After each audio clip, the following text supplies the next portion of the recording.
Welcome to No Holds Barred. Saturday night, the place to be for pro wrestling. We're the best talk pro wrestling. Saturday night, 8 o'clock. If you're new to the show on the Fins Talk Sports Network, what's going on, Bobby Melendez? Well, how you doing today? What is up, Josh? Good try. That was awesome. Yeah. No.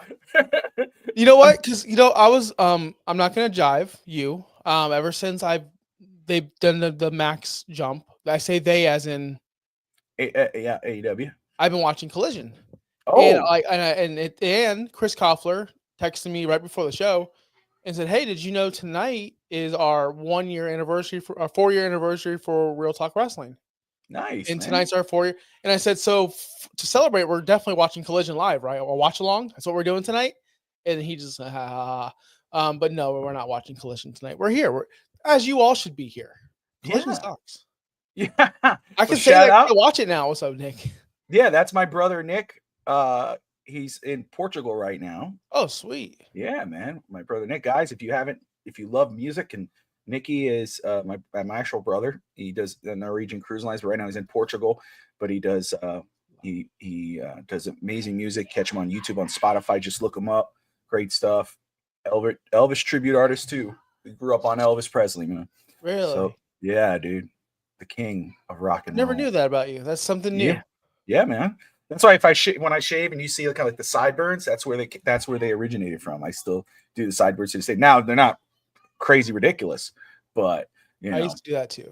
Just let you know. yeah, I but used yeah, to do man. the button chops all the way down because I used to be like a skater, bro. Oh, you're one of those Tony Hawk type of dudes, like. Yeah, I wore the I had the skateboards, bro. I was changing my wheels. I was doing my I had the shoes that you can grind on the Oh sidewalk. yeah, yeah, Yeah, yeah. I had those Okay. as well. Yeah, I was a skater boy. Cool. Well, for us, my brother and I, I got two brothers, Nick and Harrison. I got three sisters, but Nick and I, Harrison too, but Nick and I mainly at first would go on the road with my father. And my dad was a truck driver, was a mover.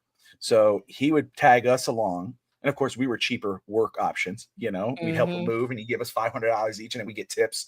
But we would go on the road and we'd listen to Elvis music. We listened to Sirius XM, always Elvis. So we knew all the song. We knew all the words to every song. And then we go to Graceland and everything else. And so that's where the love of Elvis came from. And what's up, Mr. Pops? Great to see you, brother. Thank you for tuning in. But yeah, man. And then Nikki and back in the old backyard wrestling days, we used to have some battles, man. He was called X Nick or Mr. Fury and Mr. Furious. He would have multiple characters where he was like Mick Foley. We do a thing called the Okay. Royal Bash, which was the Royal Rumble, our version of it. He'd get eliminated and then he'd come out as another character. Zabu, Mr. Furious, X Nick, X Nick being X Pac, Mr. Furious, Ben Stiller's character. We had a blast doing that, man. But very cool for Nick to be watching right now. Everyone who's tuning in the No Holds Barred Wrestling podcast here with my tag team partner, Josh Kimmel. Man, wrestling, it's been eventful this week. It's not like it was just like, oh, a couple shows, let's try to figure out something to talk about. There's a lot to talk about. Like, cool things to talk about. Mm-hmm. It's someone you're more familiar with because he was in your neck of the woods, meaning AEW. But of course, he's more of an international star. I've been aware of him forever. That's how popular he is outside of the mainstream of WWE. Is Penta or Pentagon.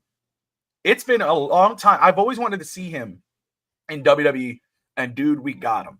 And this is my first time getting a chance to watch him without having to pay listen in AEW or in Mexico or anything that which. And of course I did watch some matches with him and Chelsea Green. I know I don't think we'll ever get to see that running back in WWE, but let me tell you, that just gives me a whole the respect for Chelsea Green. But Penta's no joke. He could work with anybody, and and of course the perfect opponent with Chad Gable on Monday Night Raw highlighted what he can do, and then his promo at the end is killer. And of course, everybody's already doing the dream match of Rey Mysterio versus Penta, which again, it's happened before. But man, let me ask you, man, because you got to see him in AEW. Now you see him in WWE. I'm gonna be honest, they made him look like a superstar. Like he looked like $1,000,000.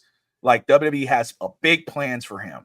So what was your take of it? Because you got to see him in two different places now. What did you think of Penta's debut in WWE? All right. So, if you don't know me well, I've always been a bigger Penta fan than Ray Phoenix. I know it's the opposite. People love Ray Phoenix. He did everything. Ray Phoenix is probably the fan favorite. I always liked Penta because of his look. I've always liked Penta because of his gimmick. He was bigger than Ray Phoenix and could still do the same move really well and really agile. And he did some awesome moves. This is the first time I've seen him actually work a wrestling match, and I feel, oh man, I hope he's okay. Oh man, did that really hurt? Oh man, it's the first time he sold. I feel like this is the first time he ever let it just marinate. So I was listening to Chris Jericho a long time, but this is a long, like 2 years ago, about how he learned how to milk the crowd. And he got hit like a double clothesline with someone, and then I forgot who he was in the ring with, but it was someone older than him and new. And Jericho kept on telling the guy, like, "Can we get up now?" The guy's like, "No, wait. Can we get up now? No, wait. Can we get up now? No, wait.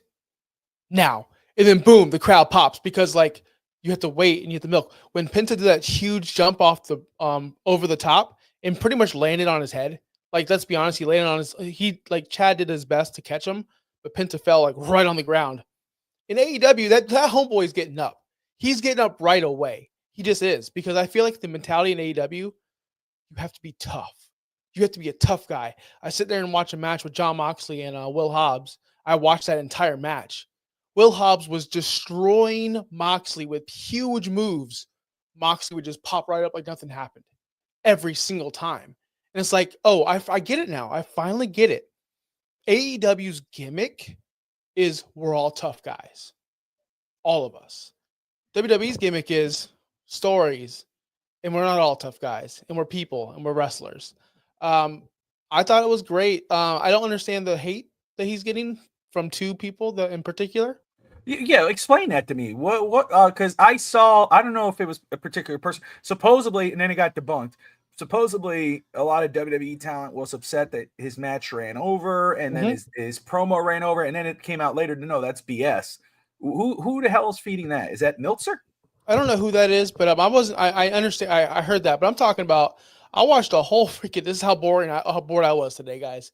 I was waiting for football to come on. I watched a whole 30-minute or stream of Stevie Richards breaking down the entire match and how WWE messed up his debut. What? Like Stevie Richards, bro, I respect you. You're one of my favorite up-and-coming people on YouTube. I love watching everything you do, but this was a total miss. I know he's never going to see this, but he like literally critiqued everything wrong about that match. I'm thinking, how I can't. This guy knows what he's talking about. Am I missing this? No, I'm a casual fan, bro. I didn't miss all that. Then I hear Jim Cornette's criticism of it. I'm like, okay, these guys are just two angry guys that just don't like the new age. Right? That's all it is to me. Because this was so. What was their main critique? What was the critique? Cornette's was basically he did everything he did in AEW, but a little bit better here. And this was more Chad Gable than Penta. He said this was all Chad Gable. Penta just was there for the ride. Chad Gable made him a star, yada, yada, yada. I'm like, well, who cares? Like, at the end of the day, Penta can still work. Stevie Richards was, you can't do this, his finisher to everybody, because his finisher is tough to put on older, taller guys. That's true, right? The Made in Japan or the Penta driver, as they call it. Oh, the Penta driver. Okay. But yeah, because you can't, honestly, like, he made some good points. Can you do that to Drew? Probably not. Can you put that on Solo Sikoa? Probably not. Will John Cena let you put that on him? Probably not. Because you're laying pretty much on your neck and your shoulders. I get it. So that was his criticism. And just smaller things, like why did he come in and beat Chad Gable, who gave him a good match? He should have been dominant. And it's just old school thinking of squash matches, which the new age people, we don't think like that. We want to see bangers. And when we see bangers on Raw, because they are rare these days, to be honest, because story is king and matches are secondary on WWE, as they should be on TV. But it was fun to watch. I had no problem with it. I expect, I texted you and I said, this is like the watered down version of Penta. But again, that's okay. Watered down is still okay. Because guess what? When he does the Canadian Destroyer only once instead of 40 times, that Canadian Destroyer was so perfect. He didn't need to do it 3 more times. So that's the thing we're going to see with Penta. He's going to be well produced, well directed, and he's going to be set up for success. I think that's going to be a big thing for him. I'm just worried about how they elevate him into the main. If they elevate him to the main event, or if he's already hit his peak. That's what I'm worried about. So, in regards to, you said something earlier, and you're right, but at the same time, with AEW compared to WWE, where AEW's thing for me, you said it was because they want to pretend to be tough guys. For me, it's spot fest. That's what it's all about. Let's do who has the best highlight of the night, and that's why Penta and AEW, a bunch of his matches look more, because he has all these extra spots. He's not selling the leg. He's not selling the bump on the head. He's jumping right back and doing the next flippity flop or whatever the hell. Where in WWE, it's about telling a story, not just outside the ring, but in the ring. And that way, that's why, it might be to you, maybe a watered down version of Penta, when really we're getting a more advanced version of Penta. To me, that's going to evolve him into a big time player within WWE. And, again, it doesn't happen overnight, but I'll tell you what, his start off promo, especially in WWE, was a lot better than a Rey Mysterio when he first started out.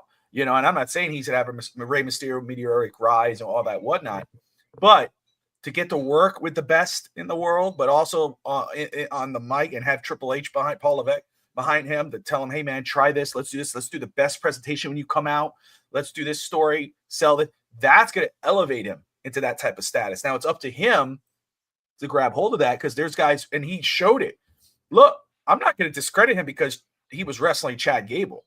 Chad Gable will make a broom look like $1 million. I could get in the ring right now with Chad Gable and look like I'm a competent pro wrestler. He'll make me look good. Now he just elevated Penta to the extreme, but Penta, now people will say, oh, Chad Gable made Penta look like $1 million. Well, look what Penta did with Chelsea Green. Go watch that match. And not that Chelsea Green is no slouch, but that's how good he is. So for me, when I watched him, and because this is what I'm telling you, when you see guys like MJFs and whatever the world, and you see them, you're like, what, damn, they're pretty damn, he's pretty freaking good, man. Why is it not going over that well? And he needs to be in the bigger ship, because they actually know what to do with those type of characters. Mm-hmm. And MJF and WWE would be A1 at 1B. He would be the perfect villain for a Cody Rhodes. We could take a right turn right now, but I know you didn't see it. But oh my goodness, if you have 14 to 15 minutes of your time, sometime tonight or tomorrow, watch that Jeff Jarrett and MJF promo. I saw a clip. Embarrassing. It was embarrassing. I saw a clip of it. I saw one clip, and that was when he was talking about the Olympic gold medalist. It's embarrassing. Like I watched that. It was so, to me, MJF was doing his stick. Yeah. And Jeff Jarrett was like, okay, I have to be caught up with him for some reason. It's like, well, first off, why are they fighting? Second off, you're wasting MJF on this bullshit. You're wasting MJF on this. And we're getting, like, I just don't understand. If we had MJF in a WWE capacity, just imagine Will Ospreay, Kenny Omega, he just came back from injury. See, people are going to say, if Will Ospreay went to WWE, people are going to go, that's a watered down version of Will Ospreay. No, it's not. It's the premier version, because now you're adding that extra flavor, which is going to make Will Ospreay could have a Shawn Michaels type of match in WWE. Ricochet couldn't do that. He couldn't survive in WWE. That's why he is. And look what he's doing in dude, I've tried watching him. He is the most awkward. Nope. I'm turning around. I've done a full 180. I'm buying into the Ricochet heel gimmick. It was so good on Wednesday night. That was one of the rare things I liked I watched all of Dynamite. Now that it's on Max, it's so easy for me to watch. Okay. And I really enjoyed what Ricochet did as a heel. I am interested in Swerve and Ricochet now, where I wasn't before. And it looks like they took the thing of, wow, people are really hating on Ricochet. Let's turn him heel, but let's not turn him into a cool heel, which that's all. If you're a heel in AEW, you are a badass heel. Jack Perry is handcuffed to a cage, about to get lit on fire. Instead of begging for his life like a heel should, he's like, do it, because I'm tough. Every single heel in the AEW is tough. I'm hardcore. It's refreshing to see a nerdy, scared, coward heel like Ricochet's being right now. That's all. Maybe that's it. Maybe that's it. He's just different. I'll have to go back and look. I mean, I'll see that it's Dynamite, so it's on Max. I could see that. I'll see his clip. I'll tune into it. Man, I've been trying. I saw a lot of his interviews recently, and man, it's cringe as cringe can be. But hey, you know what? If it's about developing a character, roll with it. AEW. I have to ask you about this because it wasn't until I saw a clip of Kevin Nash on his podcast talking about Hogan and the Hogan situation from Raw. And he was talking, he was basically saying, watching Hogan, having even walk out there, it kills. We all know Hogan's bodily issues and all this, with his back and shit. So you're saying, oh, he felt bad about that. And he said something about, then he was saying the booze. And so they were like, oh, do you think that bothered him? And it was like, well, he goes, but hey, better than no reaction, which we've discussed before. Any react. Look what happened to Solo Sikoa on Friday night. I mean, that was deafening. They booed the hell out. They actually booed him out of the building. Of course, that was his character. He ended up not saying that. He left. Just that's how, when you have any type of reaction, it sells. Doesn't matter if you're drowned out by booze. Dominic Mysterio and Hogan got drowned out by booze. We all know for other reasons, but it is what it is. Still a reaction. And he said, rather have that reaction than no reaction. And then he brought up Adam Copeland. And I went, I thought I saw something. So I turned it on. I found it. And I'm like, this sucks. To see this man in this capacity, who we know, I mean, everybody, nobody's perfect. Everyone pretends they're perfect, and an imperfect world is foolish. You know what I'm saying? But this is Edge. This is a living legend. You're watching him, and he still wrestles. And it's like we don't have many years of him left in the ring legitimately. And the fans gave him nothing. Nothing. It was embarrassing. So I have to ask you, what the hell's going on with Adam Copeland? It's not just Adam Copeland, Bobby. Watch the shows. Justin in the chat, you watch all the shows. I know you do. It doesn't matter if it's Kenny Omega. It doesn't matter if it's Will Hobbs. It doesn't matter if it's Jon Moxley. It doesn't matter who is in that ring. The crowd is dead. And MJF. I have not heard MJF have a quiet crowd as much as I ever have in the past year and a half of him being there. Even he's not getting the reactions he used to. That crowd is dead. It's like nobody's. Well, when you have 2,000 people in an arena and it seats 14,000, not sure they're doing that anymore. The last show on Dynamite, it was such a smaller building. It actually looked better, but it still wasn't even packed. But still, you're not going to get a lot of oomph. You might as well have the COVID shows again at this point because there's nobody's reacting to anybody. It's just, it's like they're watching a movie. And no one's afraid to talk. And then once in a while, you hear somebody in the crowd, go back to Roman. Because you can hear, if you go to an AEW show and you have a message, you can yell loud enough where the cameras will pick it up because nobody's reacting to, and not even just Copeland. And plus, Cope sucks, dude. Cope freaking sucks in AEW. His character sucks. I hate the name. He's latching on to FTR like every other old ex-WWE guys. They're dead. They're buried too. It sucks, dude. The whole organization sucks. The whole company sucks. There's no other way to put it, man. There's nothing to get excited. Even Kenny Omega's return sucked. Yeah. Sucked. Get your heart. That's your guy. That's the guy who was there from day one. So when the Bucks come back and they get no reaction, how embarrassing is that going to be? It's not just Copeland. It's going to come to a point, which probably some of it is, where guys just show up for the paycheck. It's not about the passion anymore, and that's what it is. It does lead me to believe that, believe it or not, people, there are wrestlers that prefer Vince McMahon style of booking. There are wrestlers that prefer Triple H's. We don't know where Cope lies on this. We don't know if he's a Triple H guy.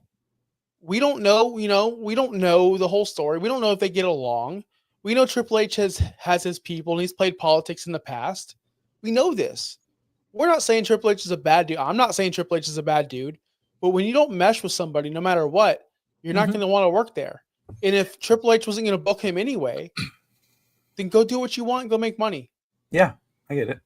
I will say, though, it's funny you bring that up because I did see an article clip or something where there is Murmurs, whatever you want to call it, rumors, murmurs, yes, murmurs, that AEW talent, after seeing what happened with Penta, how he debuted, how he was sold, some of the other talent that had left and gone back to WWE, the way they have gone, that a lot of them who were like, I would never go back to a Vince McMahon WWE, I would never go back to a WWE organization.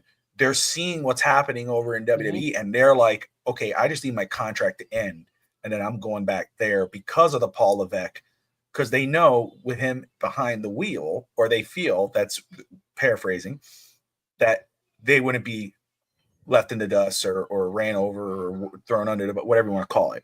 So, great point on Cope, which I'll never say it's Adam Copeland or Edge. I'm not gonna say Cope. I mean, I don't know where he sat in his kitchen and was like, I'm Cope. What? AEW, they say it's where the best wrestle. It's where the best think they have great ideas. And we're learning from Chris Jericho, Bryan Danielson, Cope. These guys don't have great ideas at all. Sasha or Mercedes, they don't have great ideas. They were just great talent, and they were led for success. Now when you give them their own keys to the mansion, the house will burn down because they have no creative bones in their body. None of them do. And I'm not saying I do. I'm not saying that I'm better. But think about how the downfall of Chris Jericho himself. Just think about that. I was watching him on a video today. And he's just so bloated, fat-faced because of all the alcohol and all the whatever he does. Whatever he does. Just saying. Look at him compared to Jeff Jarrett right now. Just look at him compared to Jeff Jarrett. That's all I gotta say.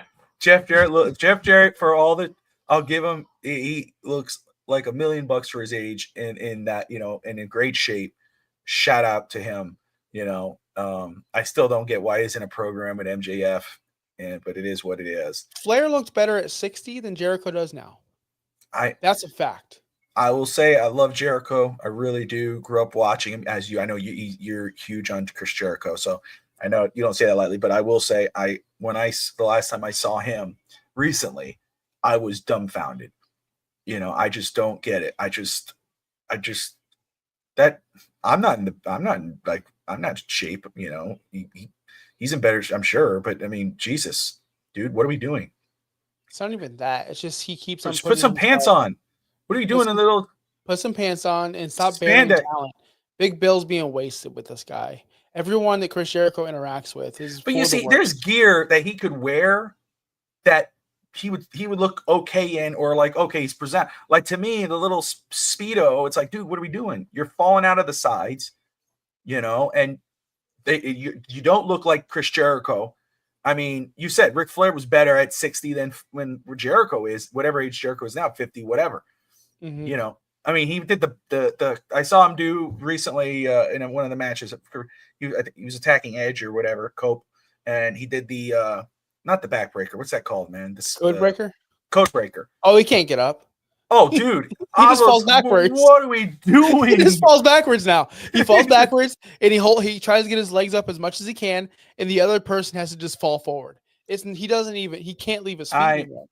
That sucks, man. His lion salts, he doesn't land on. He lands on his head every single time now. When he does a lion salt, which hell, I couldn't do a lion salt. I could not. Well, let's just say that's full disclosure. We all know that, right? I mean, but the dude lands on his head every time. We can say whatever. You can't beat me. Well, no, I'm not trying to be you, but I've been watching you, bro. I mean, I am a 14-time world champion. I just will state. Oh yeah. You know what I mean? Just want to. I'm the Roddy Piper. No championships. Don't need it. I was too big for the title. I don't need a prop, brother. I don't need a prop.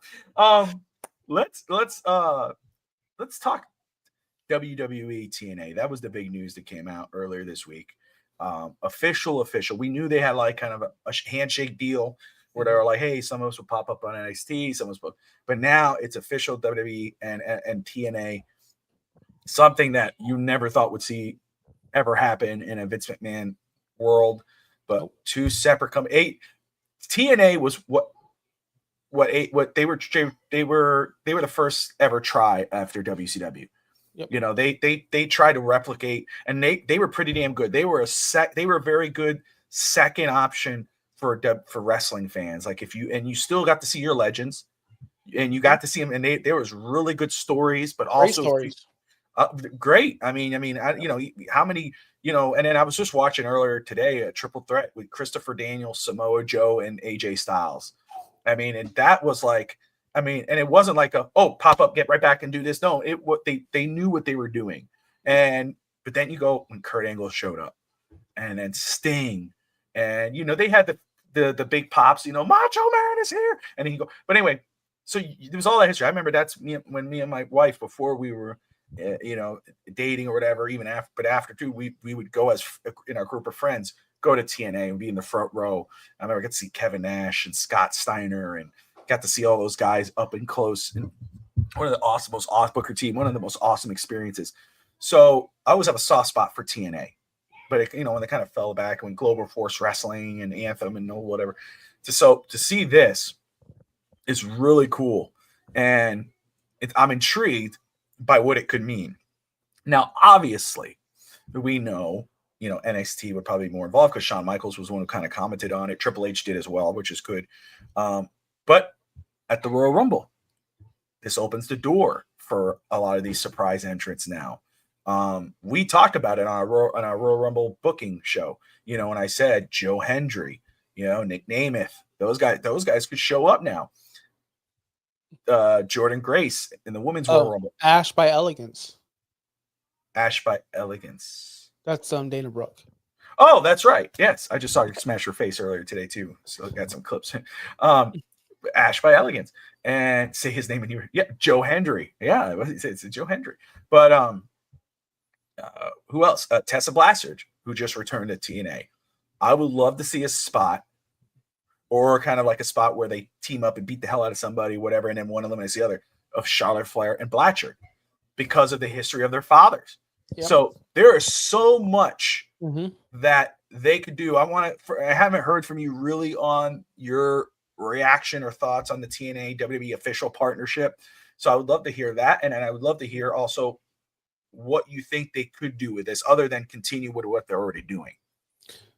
So it's not going to be popular. You're not going to like it. But I'm living with that. That's fine. I see zero impact. And hold on. Whoa. No.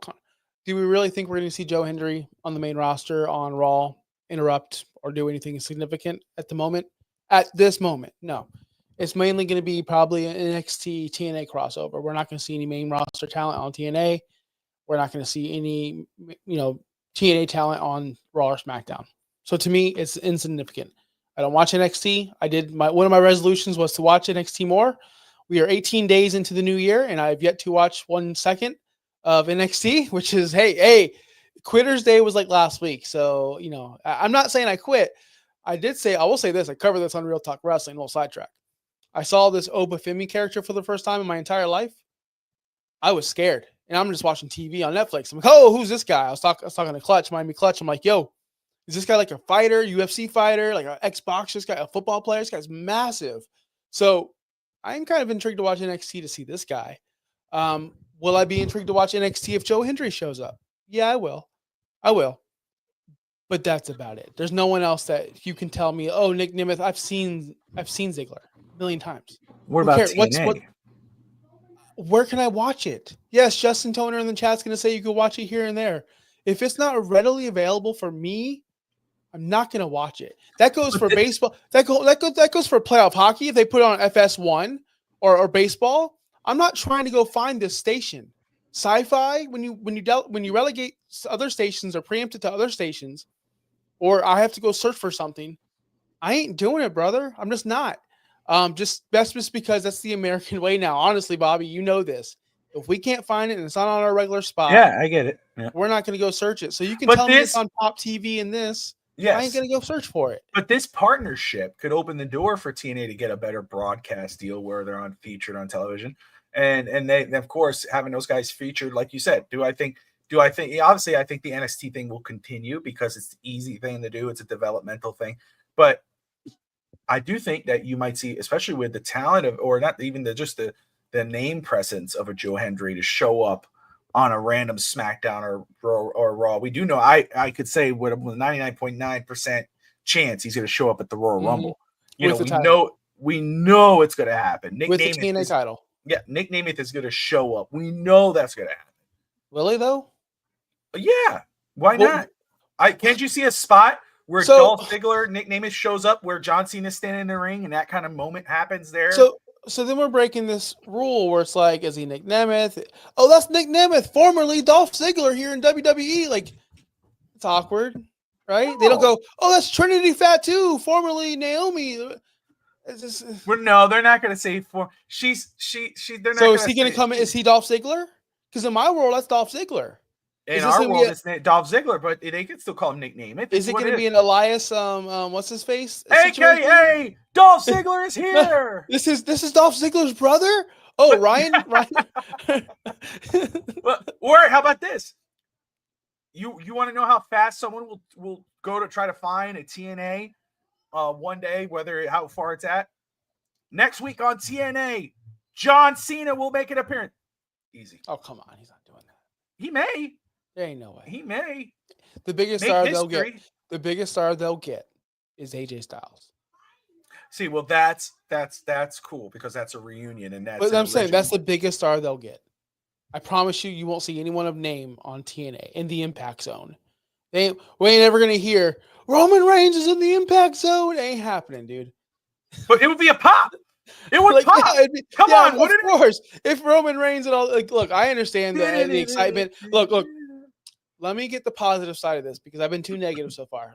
Negative. I'll shift to the positive. You're back to the old Josh. Because you know what? You're so positive. You have nothing bad to say about it, so I have to keep these people in line. I popped. When I saw the part, I was like, yes, this is awesome. Now, of course, we're not getting the TNA of the Sting and we're getting to, Ash by Elegance. That Dana Brooks' twin sisters here. Ash by come on. But okay. I will say this. It's good news for the future.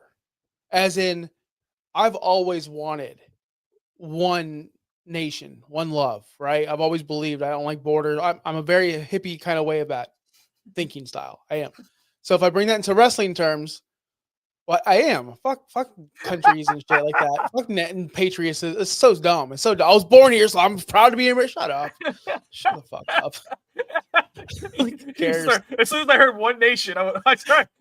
One nation. No, you know what I mean? Like, I don't believe in this bullshit. Like, whatever. Like this, whatever. You get it. Whatever. So liberty and justice for all. No, zero liberty and justice for all. But we're all just people, and we're all born in different places. How can you sound so like I'm all for everybody, but at the same time, it sounds so heel? Like. How can you say it sounds? You know why? Like I'm welcoming everybody, but I'm not at the same time. No, I am. I'm welcoming everybody. You can all live wherever you want. You don't need whatever. Screw you, whatever. So wrestling wise, yeah, please. If we want Ishii over here in WWE to wrestle a one-off with Nakamura, why can't we have that? If we want Nakamura to go to AEW and have a one-off with Jeff Jarrett, I know I said Jeff Jarrett. But why can't we have? Why can't? But you know what I get though. It's closer. It's one step closer to. Well, something if WWE's like happening, yes, if WWE can do this with TNA, who else could they do this with? Right, and if other companies around the world, New Japan, AEW, right, CG, all these people, right? Oh, if they all, yeah, I get you.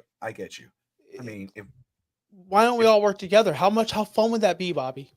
I think it would be great. It would be huge. I mean, because AEW right now is obviously the second company, major global rise and, the more attractive names. I mean, that's where you think main roster. If you go, WWE and TNA and AEW have agreed to a one super show in Saudi Arabia, something like that. We all know we're going to either buy that pay-per-view or something, because, you're going to get MJF versus, of course, it was Cody Rhodes, but you'd say Cody. It'd probably be Cody. Yeah. No, honestly, it'd probably be Punk. Honestly. Well, again, I mean, who I'd like to see run it back. I love them in WWE, but he was wasted. But Roman and Samoa Joe, those two were awesome. and I would love to see those versions. I mean, it'd be cool. It'd be Yeah, cool. but I'm sorry. Wait, It'd be cool. the obvious one would be Moxley and Roman and Seth. You know, you have to have those three kind of interact. Moxley's not invited, bro. He's the worst wrestler I've ever seen wrestle. He's one of the worst. He's not invited anymore. I've never fallen out of love more than a wrestler than I have John Moxley.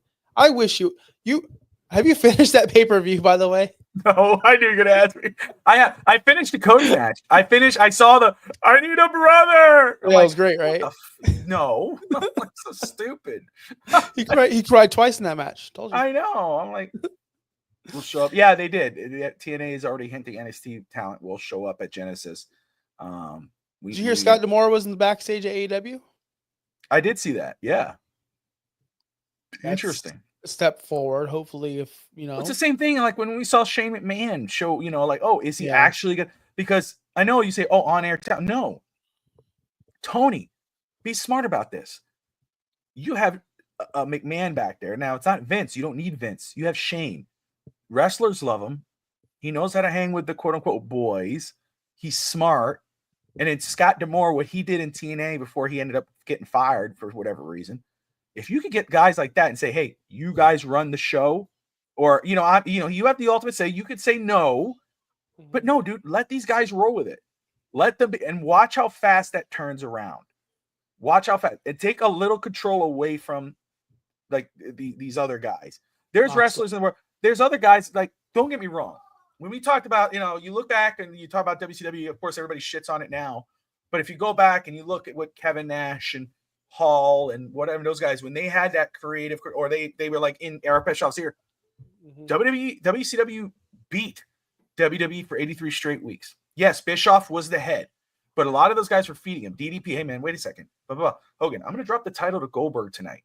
You know, it was all that. And you go, oh, you know, that's when there's certain guys that makes sense for. They know how to protect their character, but they also know how to elevate the product. And, you know, in the end, it all makes sense. You know, oh, I'm going to push this guy up because eventually I'm going to take it back and we're going to have this big thing. You know, Force, eventually it ran its course because guess what? You pay this guy this much, you got to pay this guy this much. You got to get this guy power, you get this guy power, and you screw everything up. You know, AEW, it's like, oh, hey, what was when we're going to sign you now? What was your big main event? What did you do? What was your biggest match? Oh, dude, it was at George Washington High School. I wrestled in front of 20 people. And oh, really? Oh, crap. All right, hey man, well, here's your $10 million, here's your $1 million contract, and you have full creative control. So what's gonna be your character? Oh, I'm gonna, you know, it's like, what the hell are we doing here? There's some people you should, and there's others you should not. Roman Reigns type of character, you give him creative control. You say, hey man, we gotta here's your character. This is what you do. You know, whoever, think of some guy, what's Taz's son, you know, hey man, no, don't give him creative control. Hey, Cook, this is what you're doing tonight. Here you go. You're facing this guy. Oh, but I don't give a shit. I'm paying you this much money. You don't give all these guys this. That's why AW is where it is. You need to bring on you go get some of the veteran guys. You get a Cornette, you get a whomever, a Bully Ray, who would be like Scott D'Amore or Shane McMahon, someone backstage who could help coach these guys up and kind of get them in the same direction, you know. Because look, you're saying there's some guys that don't, right? Chris Jericho's a legend. He is a legend. He knows the ring psychiatry. He's one of the greats. He's the first WWE undisputed champion. All that. We know how great he is. But because he has that certain creative control, it's the same thing when I saw a clip of the Hogan thing and they go, you know, you start off the hero and it shows all the old clips.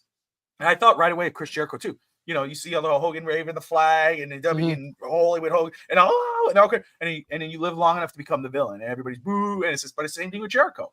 Yep. You were the hero, but you stayed too long. You became the villain, and that's not a good villain. It's basically like, what are we doing? It's where I'm the biggest. No one fan. Cares exactly. Even the biggest super fans are like, this stuff sucks, dude. And it's not just Jericho. It's everyone over there.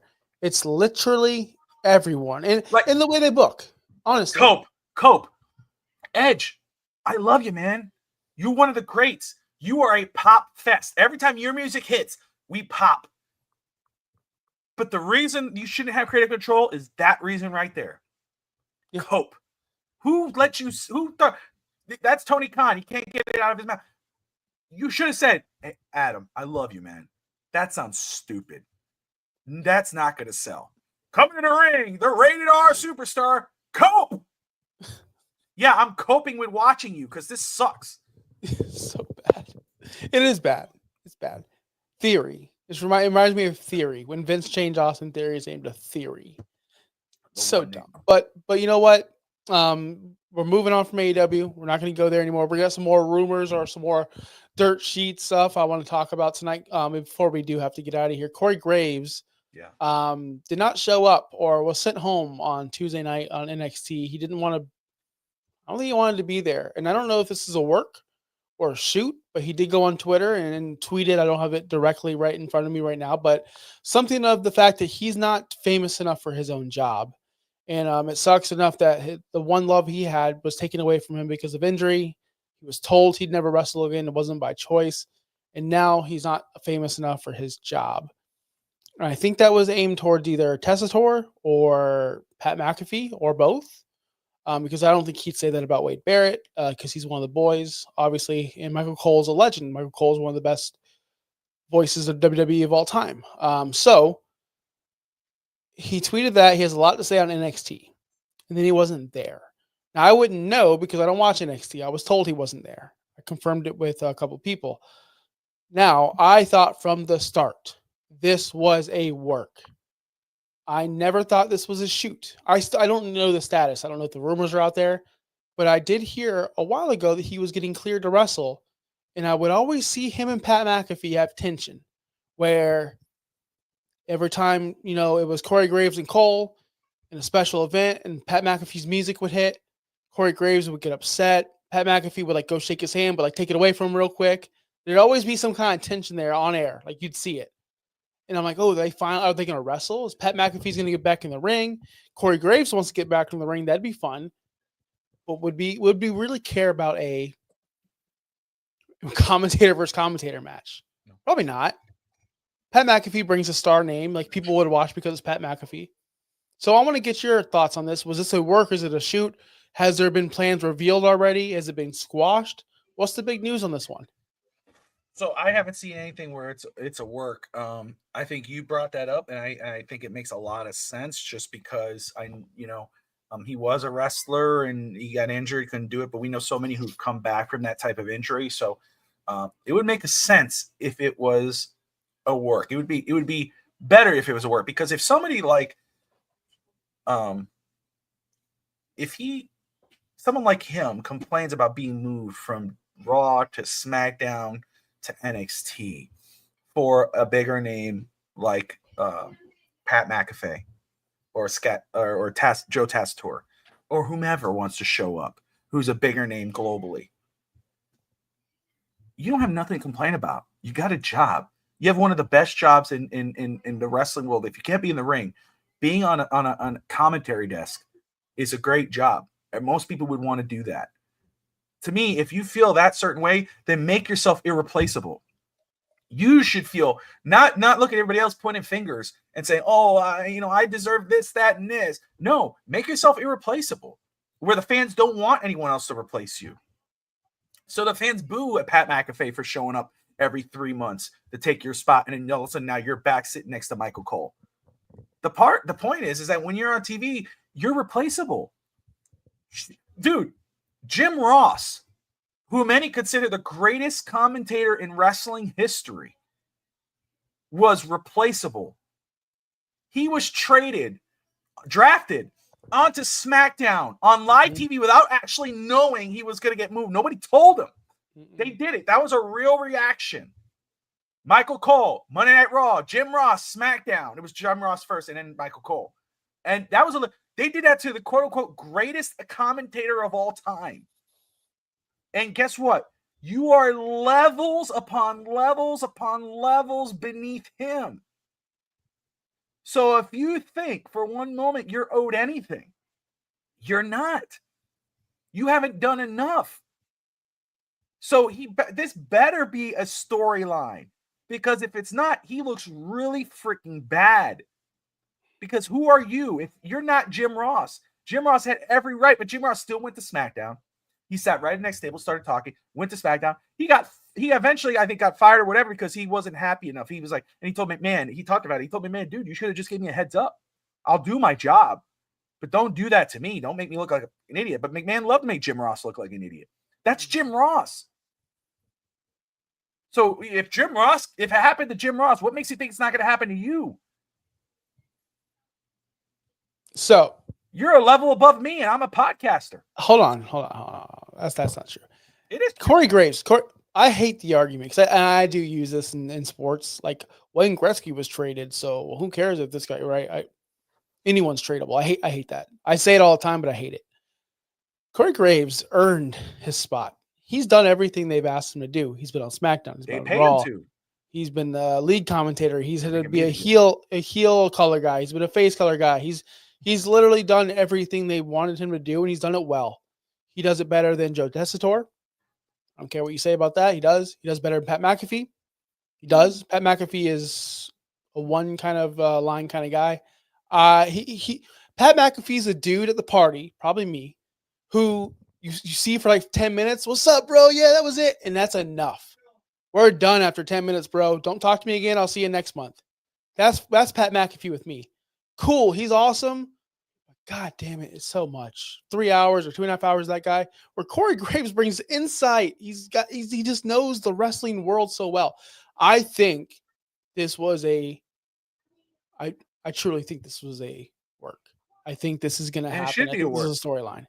And I think this is genius. They've done this so much lately with social media, with the Kevin Owens situation, with the Jake. There's been so many things where something happens and they tell you something, but it's not the truth. The Rhea Ripley thing. I don't think she was ever injured with that shoulder. I think if you're injured with your shoulder and then two days later you're on a honeymoon with Buddy Matthews, are you on vacation? Are you on your honeymoon, or did your shoulder really get hurt? Come on, guys. We're not fucking stupid. Sorry, Bobby. But I will say this. Are you saying I am? No, but I'm saying every time you cuss. I'm sorry. I know it's okay. Times. But the thing is, it's my gimmick, brother. The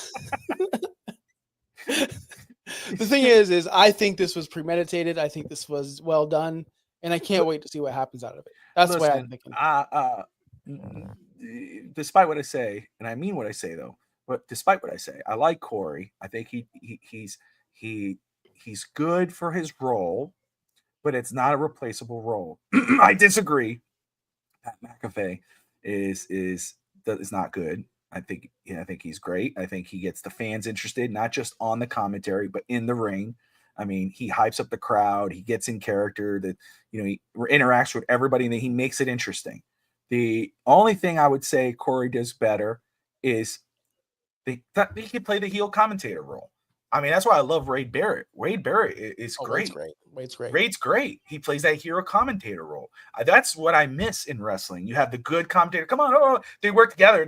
They're nice, but then at the same time, they're hyping up the good guy and the bad guy. Mm-hmm. That's why I like SmackDown's commentary team. Michael Cole's Michael Cole's done. He's earned his stripes. He's one of the best. I don't think he's the GOAT. I'm sorry, I don't. Okay, Excalibur fan 101 over here.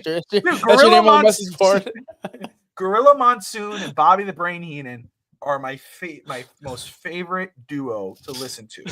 Bobby's on WrestlingObserverLive.com or whatever. His screen name is Excalibur 101 Rules.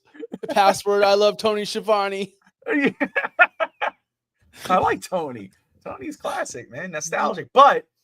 No, and I'm not hating on Michael Cole. I love Michael Cole. But to me, I mean, this whole thing with, he's the GOAT. No, I mean, he is great and he's done it all, but don't sleep on Jim Ross and Gorilla Monsoon and those guys, He's just another one of those guys, But for me, again, this would be great because it would be great to see Corey.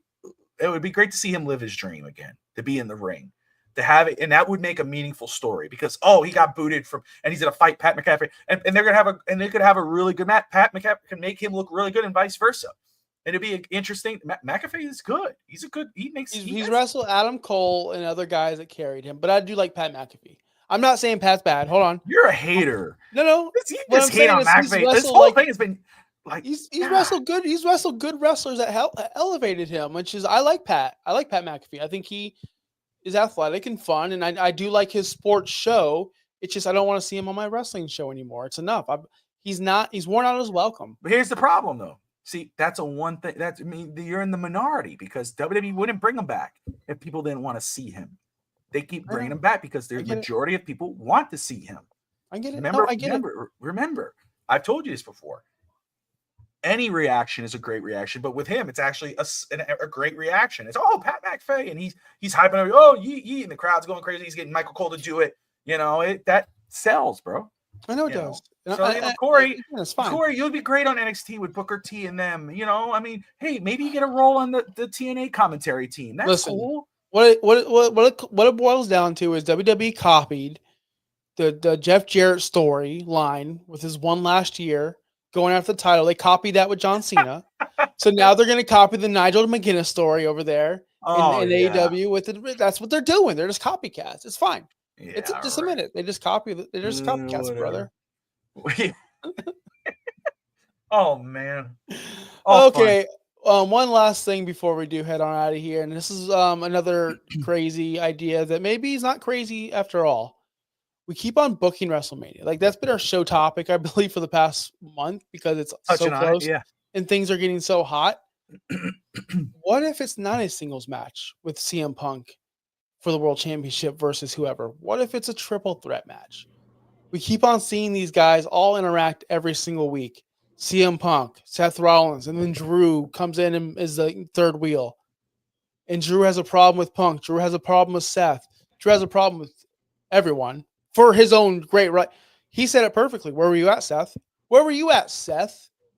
I took care of Jey Uso. I did my part. Why didn't you come out and help take down Roman? Now Roman has all the power back. He is spot on, perfect with everything he says. Roman has not changed, brother. He's still the evil dude, and now he has all the power again. Drew is so right in this. But besides the point, what if this is aiming towards a huge triple threat match for the title? Because we keep on doing this. Like we always leave one man out, whether it be Roman, who's he going to wrestle? Whether it be Drew, where is he going to land? Well, this would solve a lot of problems. You got Gunther versus Goldberg with no title because he gets it taken away. Then you have CM Punk, Seth, and Drew for the triple threat for the World Heavyweight Championship. That's perfect because they're all hating on each other. And it gives CM Punk his main event. And then we could have Cody and what's his face? John Cena. Yeah, whatever. Whatever. You can't see me. And then we have Roman. Then we have Roman and Rock. Maybe, yeah. But then we still have Roman left out. But it makes perfect sense for these three guys to put on a main event like that. We haven't seen a triple threat like this in a long time with three super studs doing it at WrestleMania. I think it'd be entertaining. I think you would be into that. I think that's the only way we finish the story. CM Punk's story. And I think CM Punk has to that trilogy. CM Punk has to go over. I think CM Punk will go over at the end. I think he's gonna win. I think CM Punk is leaving the title no matter what with a belt. WrestleMania. Yeah. Yeah, I mean, I don't hate that. I think it makes a lot of sense. Because these three keep revolving around each other. We still have to wait it out to see what that favor is for CM Punk and Paul Heyman. Is that the wild card if Rock can't show up for WrestleMania or fight at WrestleMania? He was advertised for Rock versus Roman. Because if Rock doesn't show up and there is a triple threat between CM Punk, Seth, and Drew, and then it's Cody versus Cena, where does that leave Roman? Rock. Without Rock. Fatu? Jacob Fatu? Maybe. I mean, Solo comes out and saves Roman and comes back and you get the whole bloodline back together. Penta? I'm just throwing names out there. I don't know. Penta, I wouldn't know. That's I joke. I wouldn't know what to do with Roman at that point. But now I'm thinking about it. Holy Fatal crap. 4-way? Add him to the CM Punk match? Oh, I would hate that. I know you would, but right? I mean, wouldn't that be that's a McMahon thing, but that seems like a WWE thing. Like, what can we do? Throw him in for the world title. What if the favor is CM Punk versus Roman for some strange reason? And that's the match. And then we do get a singles match between Seth and Drew then, because I they don't look think like that's bad. I don't I think think that's it's bad either. Mm-mm. I'm just trying to figure all this stuff out, but I would prefer the triple threat match scenario. But again, that's leaving Roman out to what? To who? That's Because that's they the did that's the bad tease, thing. I think on Raw. Was it Raw? They teased Paul Heyman. Obviously, he said Roman's going to be. First off, that Royal Rumble's going to be Stacked. blockbuster. Yeah, dude. Stacked. You have Roman Reigns, John Cena. You got them all in there. CM Punk. But Paul teased. Hey, Cody. He wants that. He wants the trilogy. Of course, we know that it's either Cena or Rock, and we know Cena's story, and could be a total ploy. It could be, we're going Cena, and then switch it up, and then no, which is fine. But I think that right, what you said there, Cena versus Cody, maybe night 2, and then night 1, Roman versus CM Punk, night 1 for the World Championship. Something like that. Where we would assume that Punk has the title and Roman's challenging, because then why would Punk want a favor like, hey, I have the title. I have the title. That's if to switch it up. Yeah, you'd have to switch it up. So Roman would have to win that title somehow. So Yeah. he has to win it at the Elimination Chamber. I don't see Roman working an Elimination Chamber. That's the thing. That's the confusing thing. The WWE title makes that route main event with Cody Rhodes makes a lot more sense. It's either Cody, John, or Cody, Rock. But that's done. That's dead. Signed, sealed, and delivered. You know what I'm saying? Where the World Championship is where it's kind of like, okay, where does that go? Where are we going with that? Because I think you bring up a great point. Like Gunther's obvious matchup as of right now is Goldberg. But should that be a world title match? Even if Gunther goes over, should that be a world title match? No. No, it shouldn't. Gunther's run as world champion is nothing compared to what he was as the IC champion. They need to drop that belt. They need to drop it. Because I am not interested in it whatsoever. Saturday night main event. If Jey Uso wins, I will flip the out. Just so Drew can take it from him. Let's go. Bam. That's it. That's perfect. Jey Uso gets his world title. He has it. It's great. And then he loses it to Drew. At the chamber. At the Elimination Chamber. Or the Royal Rumble. Right? One of the matches in the Royal Rumble. Because Drew's in the Rumble. No, it should be at the chamber, so Jay doesn't have to take the pin. Like, he'll get pinned eventually, but there'd be 6 other people, or 5 other people with Jay. I hope Jay wins, man. I want Jay to get it, man. I know you do. They need to. Hey, just in the AEW universe, people were calling for Will Hobbs to beat Moxley because you can't just build this monster up and then just have them lose like he did. You just buried Will Hobbs. You built him up in 1 week, and we thought, oh yeah, this monster, all right, and then you killed him the very next week. Fuck, so stupid. So you can't keep on calling this guy main event Yeet Jey Uso when he loses every main event match ever. He has to win. So I don't think he will, but it'd be you say this all the time. I feel like I'm Bobby Melendez right now.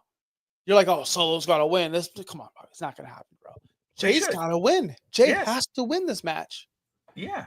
For the same reason you just said. You can't keep calling main event and not. He's one of the hottest superstars in wrestling. Even Triple H says it. What if Goldberg comes out and does it? Goldberg comes, spears Gunther. Jay does the finish. Eddie Guerrero style. Boom. Who would have seen it coming? Nobody. And people would be talking about it. Yeah. Imagine that Monday night when he comes out in the crowd with that belt and he's doing this and Pat McAfee and Kohler, dude, the place would go. That'd be one of the biggest ovations ever. Absolutely. I'm here for it. And I'm not even a Jey Uso mark, but I'm here for it. That'd be such a great story. Yeah. And then the Gunther versus Goldberg match at Mania makes a lot more sense. Yes. And you could, it's perfect. Do it. It's good for Gunther to get the win. He looks powerful. But it's not a world title match. You're not wasting a world title match at that point because Goldberg's not going to win it. So why waste it? If you put Gunther versus Goldberg for the world title, we know how that's going to go, but if you put a triple threat, CM Punk, Drew, Seth, or Roman beats Jay, takes the title. I don't know. Well, it just came up with a hole in one. You know. Oh, Anyway. Roman was like, I want that title. I've never won that one before. Which I want to see how that feels. You know, come on, little brother. It's like I'd say I would have done another one right there. But anyway, yeah, good shit, good stuff. But let's wrap it up, brother. I think we're. Oh, I'm wrapping up. Yeah, we're gonna wrap this one up, man. I got a big UFC match to fight or fight. To Yeah, I'm watch. fighting tonight. To watch, I'm excited. I don't know who's fighting, and I'll watch UFC.